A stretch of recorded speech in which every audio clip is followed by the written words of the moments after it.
OU out అధ్యక్షుడు professor Manohar ను suspend చేయడం తీవ్రంగా ఖండిస్తున్నాము.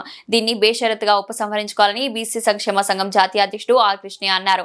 ఔటా అధ్యక్షుడు ప్రొఫెసర్ మనోహర్ సస్పెన్షన్ విషయంపై ఆయన ఓయూ పరిపాలన భవన్లో విసి లేకపోవడంతో రిజిస్టర్ ప్రొఫెసర్ నరేష్ రెడ్డిని కలిసి సస్పెన్షన్ ఎత్తివేయాలని తెలియజేశారు. ఈ కార్యక్రమంలో అధ్యాపకులు బీసీ సంఘం నాయకులు పాల్గొన్నారు. ఈ సందర్భంగా ఆర్ కృష్ణయ్య మాట్లాడుతూ యూనివర్సిటీ అధికారులు ఫ్యాకల్టీ డెవలప్మెంట్ పై, చదువులపై, రీసెర్చ్ పైన, విద్యార్థుల సౌకర్యాలు కల్పించే వాటిపైన దృష్టి సారించకుండా కక్ష సాధింపు చర్యలకు పాల్పడుతూ నిరంకుశంగా వ్యవహరిస్తున్నారు.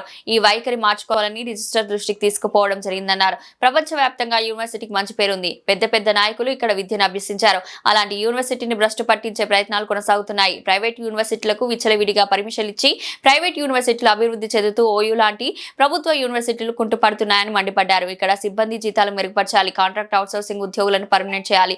ఇలాంటి వాటిపైన దృష్టి పెట్టకుండా విద్యార్థులు ప్రజా ఉద్యమాలను అణచివేయడం, చివరకు ప్రొఫెసర్ల ఉద్యమాలు అణచివేసి మాట్లాడకుండా చేయడం చాలా దుర్మార్గం. పేరు పొందిన యూనివర్సిటీ ప్రతిష్టను నీరుగార్చడం మేము సహించం. పరిపాలకుల వారి వైఖరిని మార్చుకోవాలి. మార్చుకోకపోతే కేంద్ర ప్రభుత్వానికి ఫిర్యాదు చేసి దీనిపైన తగు చర్యలు తీసుకుంటాం. ముఖ్యమంత్రి యూనివర్సిటీకి 1000 కోట్ల నిధులు ప్రకటించి అభివృద్ధి చేయాలని సూచిస్తున్నారు.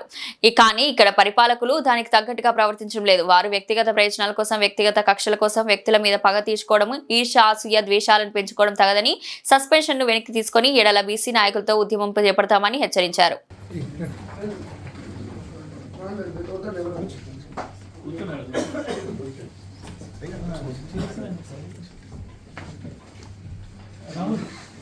జరగలేదండి, కోర్టుకు వెళ్ళడం అనేది ఎవరైనా మీరైనా రేపటి నాడు ఇక్కడ పక్కకి అక్కడ ఉండి కూడా రాష్ట్ర ప్రభుత్వంతో ఏదైనా డిస్కషన్ అయినప్పుడు మీరు కూడా ఇది కాదు అని చెప్పేసి కోర్టుకు వెళ్ళే రైట్స్ ఉన్నారు. 350 మంది కంటే ఎక్కువ లేరు.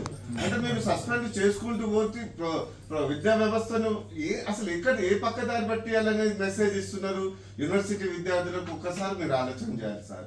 ఇప్పుడు సస్పెండ్ తో పాటు కేసులు పెట్టడం ఏంటి సార్? ఎవరి మీదకైనా ఏమైనా గన్ను బట్టి ఇది చేసిండ్రా? ఏమైనా భయభ్రాంతులకు గురి చేసిండ్రా?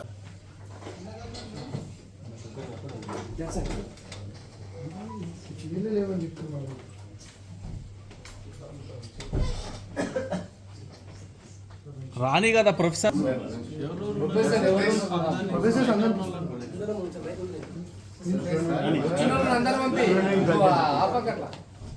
మంది పోతాం. నువ్వు అట్లా ఆపొద్దు.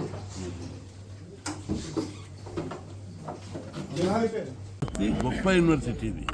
అనేక మంది మా నాయకులకు జన్మనిచ్చినటువంటి యూనివర్సిటీ, అనేక మంది మేధావులకు, పారిశ్రామికవేత్తలకు, ఈ ఈటల కంపెనీ, ఈ అతను ఎటోరా పార్థసారథి, అనేక మంది గొప్ప గొప్ప పారిశ్రామికవేత్తలు ఇదే యూనివర్సిటీలో చదివి వెళ్ళిపోయారు. అమెరికాలో పోయి ఐటీ కంపెనీలు పెట్టిన వాళ్ళు దాదాపు 500 మంది మన ఉస్మాన్ యూనివర్సిటీలో ఇంజనీరింగ్ కాలేజీలో చదివారు. ఈ 2-3 ఏళ్ళ నుంచి ఒక్కరు పోతలేరు. ఆ స్థాయికి ఎవరు వెళ్తలేరు. అందుకే యూనివర్సిటీ ఫెకల్టీ డెవలప్ చేయాలి, యూనివర్సిటీ గ్రేడ్ పెంచాలి, యూనివర్సిటీ స్టాండర్డ్ పెంచాలి. ఉస్మాన్ యూనివర్సిటీ అంటే పరుగులు తీయాలి. చైతన్య భారతి, వాసవి, శ్రీనిధి కాదు, గోకరాజు కాదు, నాకు ఉస్మాన్ ఇంజనీరింగ్ కాలేజీలో చదువుతాను రావాలి. కొత్త కొత్త కోర్సులు కూడా ఇక్కడ పెట్టాలి, మంచి బిల్డింగ్లు పెట్టాలి, అప్డేట్ పెట్టాలి, కంప్యూటరైజేషన్ చేయాలి. రెండవది, యూనివర్సిటీ స్థలాలన్నీ కూడా కబ్జాలకు గురవుతున్నాయి. దొంగలు లంగలు ఎవరికి దొరికిందంతా వాళ్ళు కబ్జాలు పెట్టి అమ్మి సొమ్ము చేసుకోవడానికి ప్రయత్నం చేస్తున్నారు తప్ప యూనివర్సిటీ వాల్యుబుల్ భావి తరాలకు యూనివర్సిటీలో మంచి విద్య ఇవ్వడానికి, మంచి బిల్డింగ్ కట్టడానికి మేమందరం ఉన్నాం, రెడీ ఉన్నాం. సిఎస్ఆర్ ఫండ్స్ దానికే కేంద్ర ప్రభుత్వం నిధులు ఇప్పించడానికి మీ యూనివర్సిటీలో చదువుకొని పోయినాం.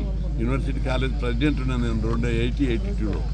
కాబట్టి యూనివర్సిటీని డెవలప్ చేసుకోవడానికి అందరం సహకరిస్తాం.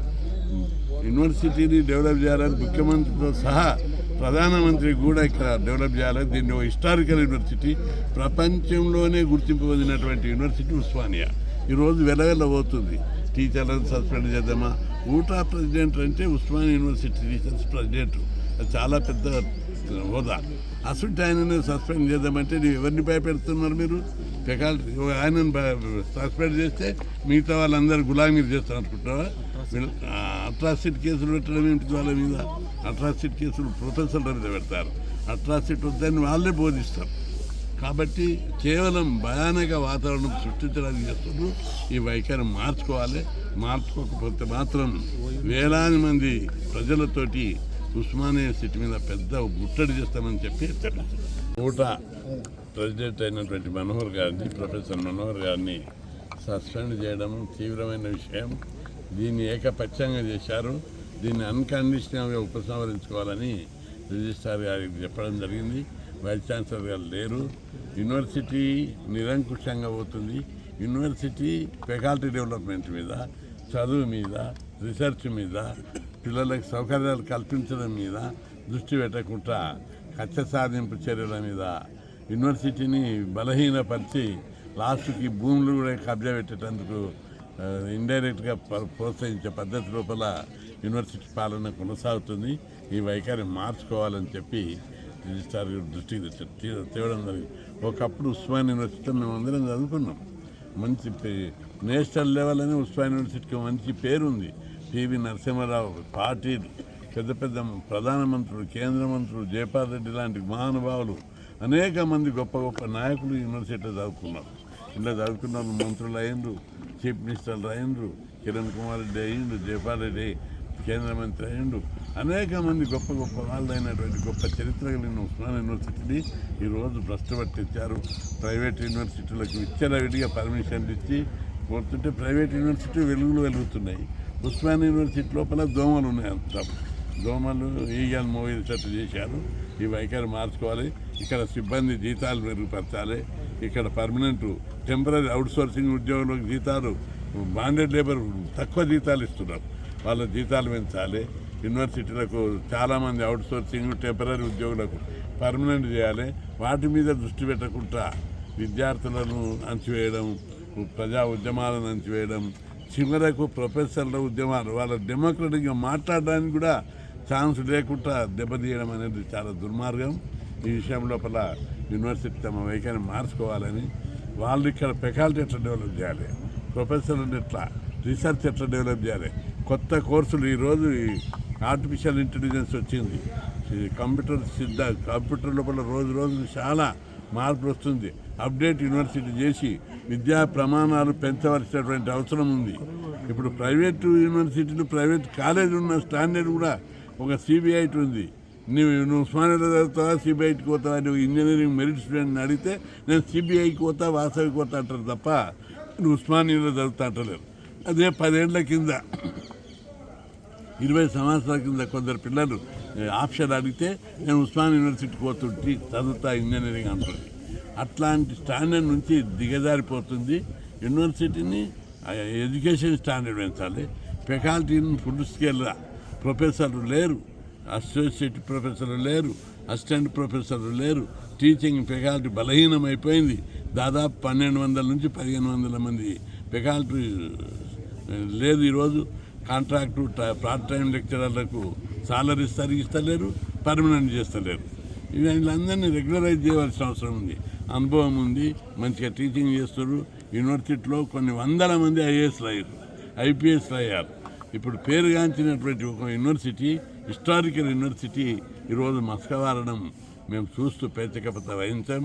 వీళ్ళందరూ వీసి వారి పరిపాలకులు అందరూ కూడా యూనివర్సిటీలో తమ వైఖరి మార్చుకోవాలి. మార్చుకోకపోతే మాత్రం కేంద్ర ప్రభుత్వానికి ఫిర్యాదు చేసి దీని మీద తగు చర్యలు తీసుకుంటాం. ముఖ్యమంత్రి దృష్టికి కూడా తీసుకొస్తాం. ముఖ్యమంత్రి ఉస్మాన్ యూనివర్సిటీకి వచ్చి 1000 కోట్లు అనౌన్స్ చేసి ఉస్మాన్ యూనివర్సిటీని చాలా డెవలప్ చేయాలనేటువంటి ఉత్సాహాన్ని, కుతూహలాన్ని చూపెట్టాడు. ఆయనకు తగ్గట్టు వీళ్ళు అట్లా చూస్తలేరు. ఒకవైపు ముఖ్యమంత్రి ఆశయాలు మంచిగా డెవలప్ చేద్దామని ఉంటే వీళ్ళు ఏ ప్రొఫెసర్లు వాళ్ళ వ్యక్తిగత ప్రయోజనాల కోసం, వ్యక్తిగత కక్షల కోసం, వ్యక్తుల మీద పగ తీర్చుకోవడం, కసి తీర్చుకోవడం, ఈర్ష్య అసూయ ద్వేషాలను జయించవలసినటువంటి మేధావులు ఈర్ష్య అసూయ ద్వేషాలతో రైలి విద్యార్థుల మీద, ఫ్యాకల్టీ మీద, ఫ్యాకల్టీ ప్రొఫెసర్ల మీద తమ పగ తీర్చుకోవడానికి ప్రయత్నం చేస్తున్నారు. ఈ వైఖరి మార్చుకోవాలి.